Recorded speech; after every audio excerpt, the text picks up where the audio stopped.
नमस्कार, मैं सारिका पंकज और आप देख रहे हैं निर्माण आईएएस का ऑडियो आर्टिकल। और आज ऑडियो आर्टिकल में हम जानेंगे बिम्स्टेक संगठन के विषय में और किन मुद्दों पर हम चर्चा करेंगे इसमें, वो आपको पहले बता देती हूँ। पहला होगा क्या है बिम्स्टेक। दूसरे नंबर पर है बिम्स्टेक की स्थापना एवं स्वरूप। तीसरे में हम जानेंगे बिम्स्टेक संगठन के उद्देश्य। चौथा, इस संगठन का महत्व। पांचवा, बिम्स्टेक संगठन के सिद्धांत। छठा, भारत के लिए बिम्स्टेक महत्वपूर्ण क्यों है। सातवां, क्या बिम्स्टेक सार्क संगठन का विकल्प बन सकता है। आठवां, संगठन की समक्ष चुनौतियां। सबसे पहले हम जानते हैं कि बिम्स्टेक क्या है। Bay of Bengal initiative for multi sectoral technical and economic cooperation BIMSTEC यानी बिम्स्टेक बंगाल की खाड़ी से सटे हुए और समीपवर्ती देशों का एक क्षेत्रीय संगठन है। इसमें 7 देश शामिल हैं: भारत, भूटान, नेपाल, बांग्लादेश, श्रीलंका, म्यांमार और थाईलैंड।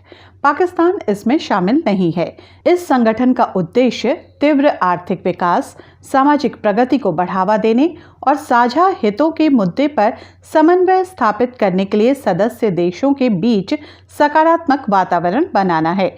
बिम्स्टेक न सिर्फ दक्षिण और दक्षिण पूर्व एशिया के बीच संपर्क बनाता है, बल्कि हिमालय तथा बंगाल की खाड़ी की पारिस्थितिकी को भी जोड़ता है। आइए अब हम जानते हैं बिम्स्टेक की स्थापना एवं स्वरूप के विषय में। बैंकॉक डिक्लेरेशन के तहत 1997 में इस क्षेत्रीय संगठन को स्थापित किया गया था।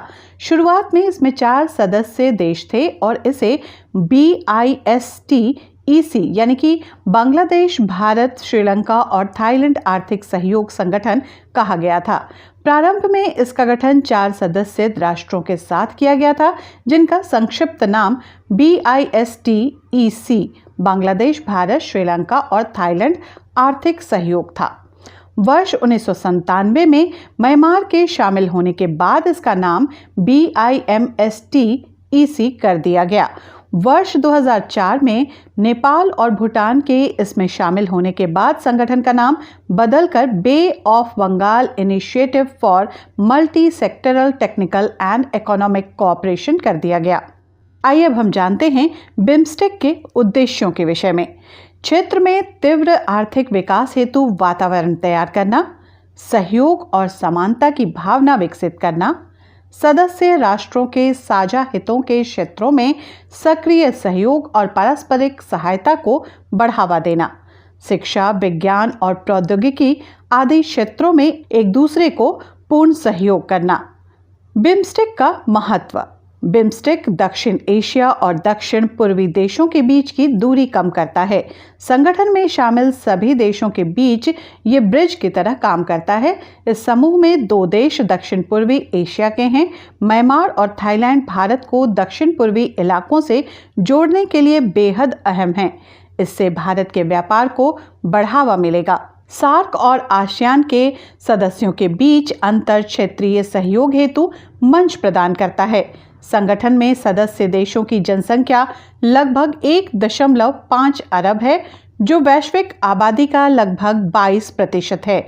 वर्ष 2018 के आंकड़ों के अनुसार 3.5 ट्रिलियन GDP की संयुक्त अर्थव्यवस्था के साथ बिम्स्टेक देश पिछले 5 वर्षों से औसतन 6.5% विकास दर को बनाए हुए है। दुनिया के कुल व्यापार का 1/4 हिस्सा प्रतिवर्ष बंगाल की खाड़ी से होकर गुजरता है। बिम्स्टेक के सिद्धांत क्या क्या हैं? समान संप्रभुता, क्षेत्रीय अखंडता, राजनीतिक स्वतंत्रता, आंतरिक मामलों में हस्तक्षेप न करना, शांतिपूर्ण सह अस्तित्व, पारस्परिक लाभ। बिम्स्टेक भारत के लिए महत्वपूर्ण क्यों है? सार्क देशों में पाकिस्तान की मौजूदगी से भारत को अंतर्राष्ट्रीय मंच पर अपने मुद्दों को उठाने में परेशानियों का सामना करना पड़ सकता है, लेकिन बिम्स्टेक ऐसा संगठन है जहां दबाव नहीं है। ऐसे में भारत के लिए सार्क को कमजोर कर दूसरे संगठन के विकल्प के तौर पर बिम्स्टेक एक अच्छा विकल्प है। याद दिला दें कि बीते साल सार्क के सभी देशों ने पाकिस्तान में होने वाले सम्मेलन में जाने से मना कर दिया था। ऐसे में बिम्स्टेक की मजबूती पाकिस्तान के लिए अंतर्राष्ट्रीय स्तर पर गहरा धक्का साबित हो सकती है। भारत के लिए इस क्षेत्र में अपनी गतिविधियों को बढ़ाने का मुख्य कारण इस क्षेत्र की अपार संभावनाएं हैं। लगभग 300 मिलियन लोग बंगाल की खाड़ी, आंध्र प्रदेश, उड़ीसा, तमिलनाडु और पश्चिम बंगाल से सटे 4 तटीय राज्यों में रहते हैं। इसके साथ ही लगभग 45 मिलियन लोग पूर्वोत्तर राज्यों में रहते हैं। यदि ये दोनों क्षेत्र बंगाल की खाड़ी, म्यांमार और थाईलैंड से जुड़ जाते हैं तो इस क्षेत्र के विकास के लिए संभावनाओं के द्वार खुल जाएंगे। इस क्षेत्र में भारत की अर्थव्यवस्था सबसे बड़ी है, अतः इससे भारत के हित भी जुड़े हुए हैं। बिम्स्टेक न केवल दक्षिण पूर्व एशिया को जोड़ता है, अपितु इसके अंदर हिमालय और बंगाल की खाड़ी जैसी पर्यावरण व्यवस्था विद्यमान है। पड़ोस पहले और एक्ट ईस्ट जैसे नीतिगत पहलुओं को लागू करने में बिम्स्टेक एक सर्वथा उपयुक्त मंच है। बंगाल की खाड़ी का सामरिक महत्व भी है। इससे होकर मनक का जलडमरू मध्य पहुंचना आसान होगा। उधर देखने में आता है कि चीन हिंद महासागर में पहुंचने के लिए बहुत जोर लगा रहा है। इस क्षेत्र में उसकी पनडुब्बियां और जहाज बार बार आते हैं जो भारत के हित में नहीं है। चीन की आक्रामकता को रोकने में बिम्स्टेक देशों की सक्रियता काम आएगी। भारत के पूर्वोत्तर राज्यों का आर्थिक विकास। पूर्वोत्तर राज्यों को बांग्लादेश और म्यांमार के माध्यम से बंगाल की खाड़ी क्षेत्र से जोड़ना। बंगाल की खाड़ी के आसपास के देशों में चीन के बेल्ट एवं रोड इनिशिएटिव के विस्तारवादी प्रभावों से भारत को मुकाबला करने का अवसर प्रदान करता है। भारत और पाकिस्तान के बीच मतभेदों के कारण दक्षिण एशियाई क्षेत्रीय सहयोग संगठन सार्क महत्वहीन हो जाने के कारण भारत को अपने पड़ोसी देशों के साथ जुड़ने हेतु एक नया मंच प्रदान करता है। बिम्स्टेक के समक्ष चुनौतियां क्या क्या हैं? बिम्स्टेक के सामने चुनौतियां कम नहीं हैं। बिम्स्टेक के पिछले 20 सालों में 4 शिखर सम्मेलन ही हो पाए हैं।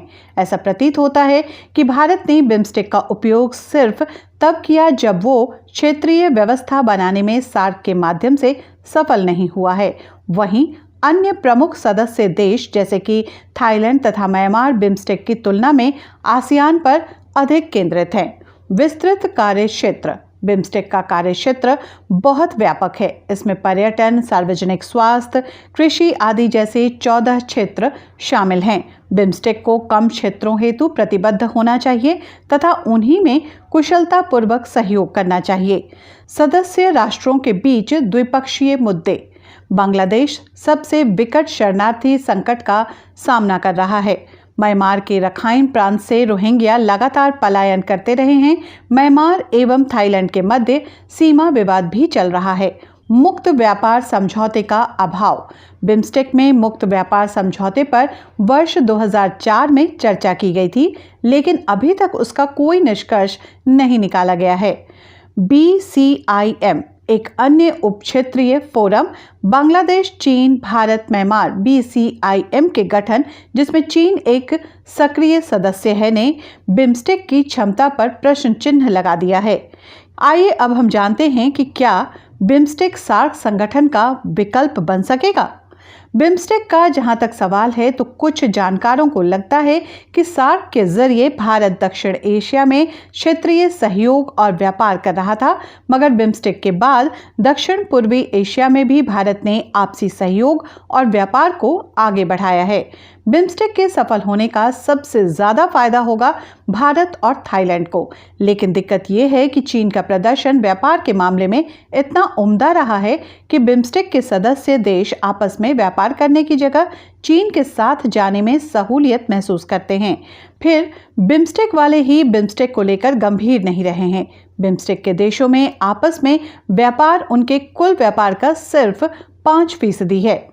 दक्षिण और दक्षिण पूर्व एशिया में भारत सबसे बड़ा देश है, लेकिन उसका रोल कभी उतना नहीं रहा। जब तक चीन चुप बैठा था तब तक कोई दिक्कत नहीं थी, लेकिन अब चीन पूरी दुनिया पर पकड़ बनाना चाहता है, तो वो अपने पड़ोस यानी कि हमारे पड़ोस को काबू में करने का हर संभव प्रयास कर रहा है। तो भारत को अपनी साख बनाए रखने के लिए बिम्स्टेक जैसी कोशिशों को सफल बनाना होगा। भारत ने ऐसा करने के मौके लगातार खोए हैं। बिम्स्टेक में गलतियां दोहराने से बचना होगा।